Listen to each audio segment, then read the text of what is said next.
Pas lagi jalan, posisiku ada di depan dan Nagib ada di belakang. Pas pingin noleh ke Nagib, tiba-tiba aku ngeliat pocong.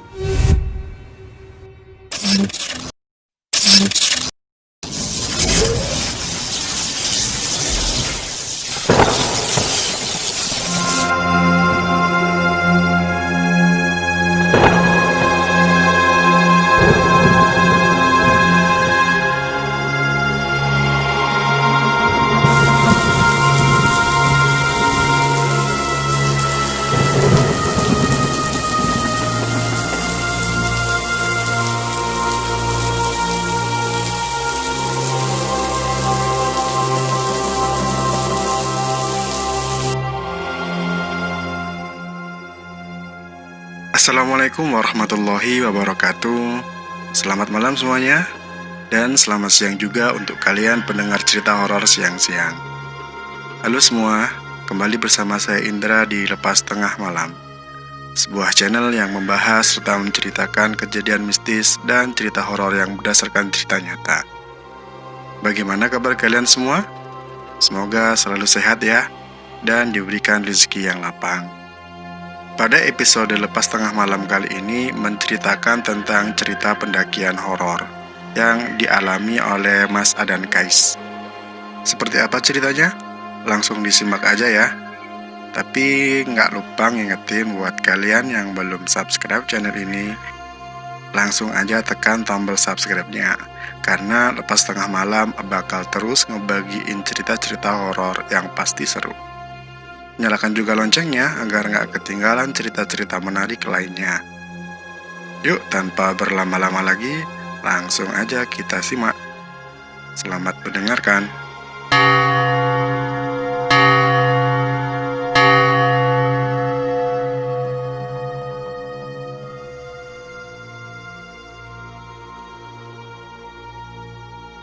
Pada tanggal 17 Agustus 2019, pukul 9 malam, kami memulai pendakian ke Gunung Arjuna via Purwosari.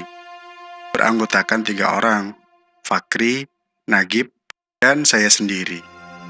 Singkat cerita, kami tiba di base camp dan mendaftar sebelum melakukan pendakian.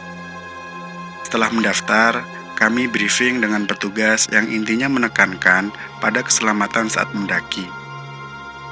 Di akhir briefing, petugas bilang kalau mendaki di Gunung Arjuna itu nggak boleh berjumlah ganjil. Walaupun ganjil, disarankan membawa tongkat biar genap. Nah, untung si Fakri bawa trekking pole, jadi nggak usah nyari-nyari tongkat lagi. Setelah briefing, kami berdoa sebelum melakukan pendakian. Setelah berjalan kurang lebih 30 menit dari base camp, kami tiba di pos perhutani. Mulai dari sinilah keanehan terjadi. Kurang lebih 45 menit kami berjalan, lalu tiba di pos 1. Di dekat pos 1 ada pohon yang terdapat tanda PG dan panah kiri, yang kami kira PG sama dengan puncak gunung. Karena nggak ada yang tahu jalur via Purwosari, kami berpatokan pada insting masing-masing. Kami pun mengikuti petunjuk tersebut dan terdapat lagi tanda yang sama, PG plus panah ke kiri. Setelah itu jalur berbelok ke kanan, dan inilah anehnya, kami tiba di pos perhutani lagi. Wah, mulai merinding di sini. Anehnya gini, pos perhutani ke pos 1 kan lurus. Dari pos 1 kita ke kiri, terus kiri lagi, terus belok kanan. Tapi kami tiba di pos perhutani lagi. Harusnya kalau kami balik ke pos perhutani, kan dari pos 1 ke kiri, ke kiri, ke kiri lagi kan? Atau nanti biar nggak bingung kita buatkan gambarnya ya. Di sini aku mikir kesalahan kami, tapi kurasa nggak ada. Niat kami di sini nggak macem-macem kok. Kami mencoba positive thinking pada kejadian ini. Mungkin memang salah kami yang memang belum pernah melewati jalur pendakian Purwosari. Kami pun melanjutkan perjalanan dan kembali tiba di pos 1. Setelah berjalan kurang lebih 2 jam, kami tiba di pos 2. Di pos ini terdapat camping ground yang muat 5-6 tenda.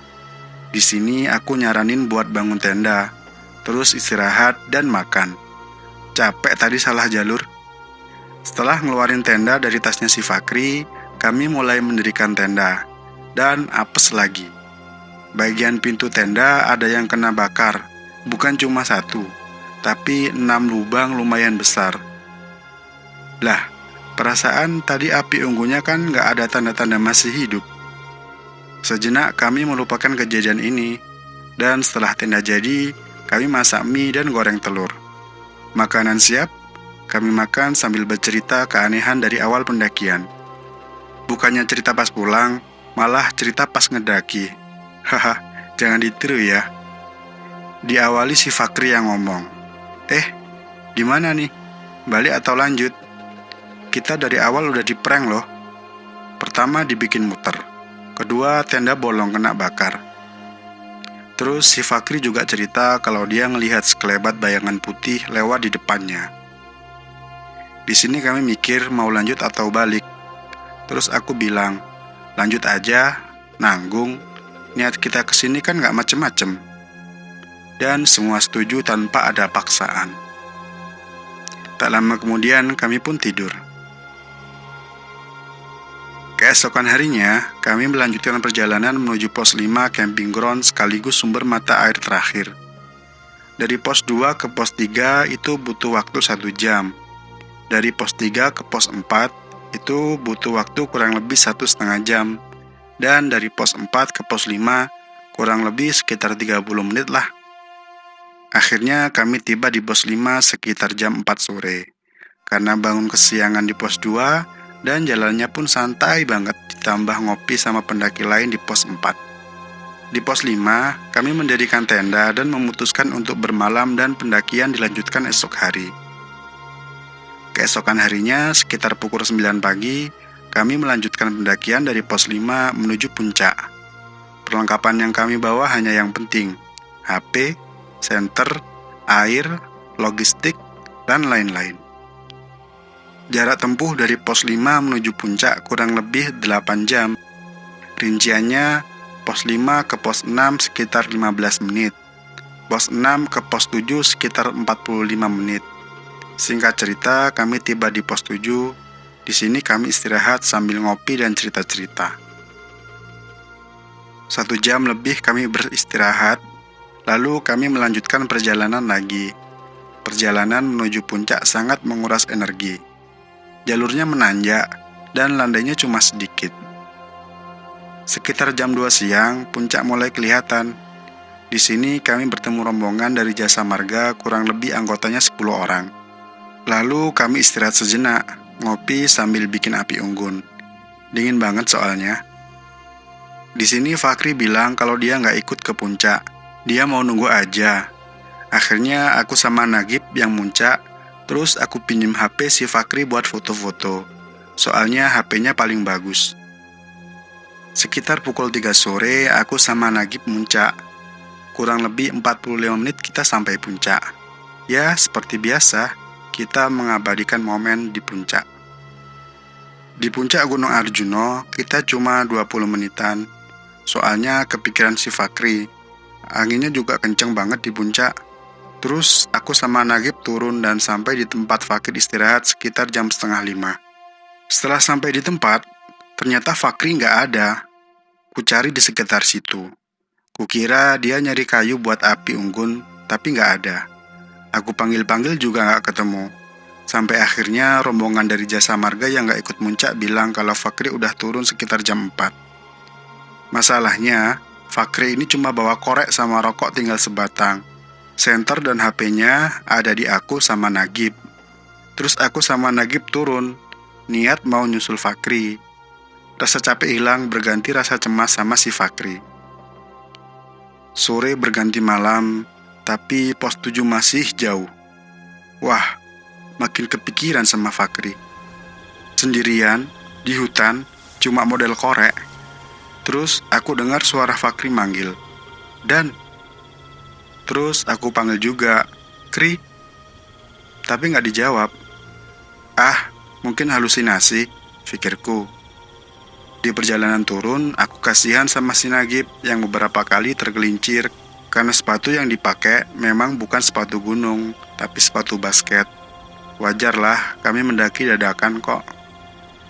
Rombongan jasa marga masih jauh di belakang. Kita sampai duluan di pos 7 dan masih belum ketemu Fakri. Pikiran mulai kacau. Lalu kita istirahat sebentar, tapi nggak lama, soalnya auranya nggak enak banget di sini. Lanjut turun, tidak jauh dari pos 7, dari arah berlawanan kita bertemu 2 orang yang lagi nyusul rombongan jasa marga tadi. Terus aku nanya, "Mas, lihat teman saya nggak mas? Dia sendirian mas, turun nggak bawa senter." Terus masnya bilang, "Oh, sudah di tenda mas di pos 5. Wah, rasanya plong banget nih pikiran. Gila sih, turun sendirian nggak bawa senter modal cahaya bulan. Mental baja nih si Fakri." Wajarlah, di antara kami dia yang paling senior mendaki. Menuju pos 6, kita nyantai turun karena udah nggak kepikiran lagi sama Fakri.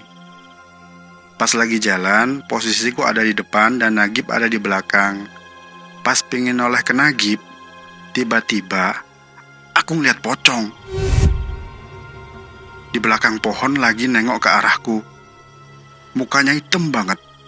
Jelas banget di sebelah kananku jarak 5 meter. Padahal di situ jurang. Sekujur tubuh merinding dan gak bisa gerak kurang lebih 3 detik. Dan setelah itu aku langsung nengok ke arah jalur lagi. Sepanjang perjalanan menuju camp aku istighfar, dzikir, dan segala macam doa aku baca kecuali doa makan. Seumur hidup baru kali ini lihat pocong. Sesampainya di tenda sekitar pukul 11 malam, si Fakri beneran ada di sana dan lagi dengerin musik. "Gila kamu cuk," kataku. "Dingin cuk di puncak, gak kuat aku," kata si Fakri. Lalu di tenda kami bertukar cerita tentang kejadian tadi. Aku yang mulai cerita kalau aku lihat pocong pas turun menuju pos 6. Nagib bilang, "Kenapa gak ngomong Dan kalau tadi ngeliat pocong?" "Ya kali bilang cuk, ntar kita lari kocar kacir," jawabku. Nah, sekarang aku penasaran sama cerita si Fakri. Dia cerita di tengah perjalanan ke pos 7, si Fakri istirahat duduk di sebatang pohon yang menghalangi jalur. Bakar rokok sambil nungguin aku sama Nagib. Pas lagi istirahat, si Fakri dengar suara cewek ngomong dari belakang. Dia kirain itu rombongan yang bareng kita tadi, tapi lama-kelamaan suaranya ada di sebelah kiri dia, dan di sana adalah jurang. Nah, si Fakri ngerasa aneh nih, terus dia ngelanjutin perjalanan. Emang mental baja nih orang. Sampai di pos 6 dia bikin api unggun sendirian sampai koreknya rusak. Setelah puas bercerita, kami makan dan akhirnya tertidur pulas. Wajarlah seharian berjalan, badan terasa remuk. Keesokan harinya kami sarapan dan pulang. Perjalanan pulang dari pos 5 menuju base camp kurang lebih 3 jam. Kok cepet? Ya, jalannya cepet. Istirahat cuma di pos 2, itu pun cuma sebentar. Selesai. Pendakian ke Gunung Arjuna via Purwosari adalah pengalaman yang tak terlupakan bagi kami. Tetap jaga keselamatan dan patuhi larangan saat mendaki. Cintai alam, maka alam akan mencintai kita.